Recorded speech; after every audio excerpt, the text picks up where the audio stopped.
In today's video, I'm going to teach you how to easily remap the new Copilot key on your Windows keyboard to open Google Gemini instead.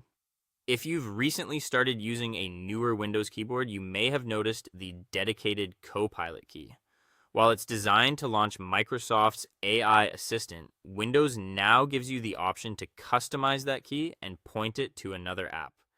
In this case, we're going to set it up so that one press opens Google Gemini, which can be a great shortcut if that's the AI tool you prefer to use every day. To begin, open either Google Chrome or Microsoft Edge and go to the Google Gemini website. This is important because Windows needs Gemini to be installed as an app before it can appear as a selectable option for the Copilot key. Once the site is open, look for your browser menu. From there, go to Apps and choose the option to install Google Gemini. This creates a web app version of Gemini on your computer, which behaves much more like a standalone application and makes it easier to launch directly from a keyboard shortcut.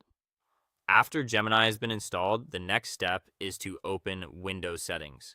The quickest way to do that is by pressing the Windows key and the letter I on your keyboard at the same time.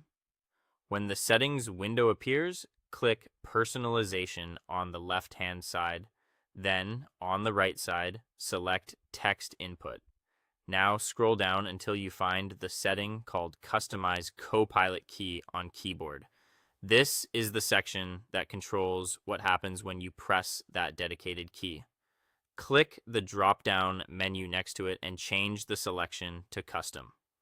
Once you do that, Windows will let you choose a specific app. From the list of available applications, select Google Gemini. If you installed it correctly as a web app in Chrome or Edge, it should appear in that list. This step tells Windows to launch Gemini whenever the Copilot key is pressed. Once that's done, you can close Settings. To test everything, simply press the Copilot key on your keyboard and confirm that Google Gemini opens automatically. If it does, then the remap was successful and your shortcut is now ready to use. This is a simple customization, but it can make your workflow feel much smoother if Gemini is your preferred assistant. Thanks for watching and enjoy your custom shortcut key.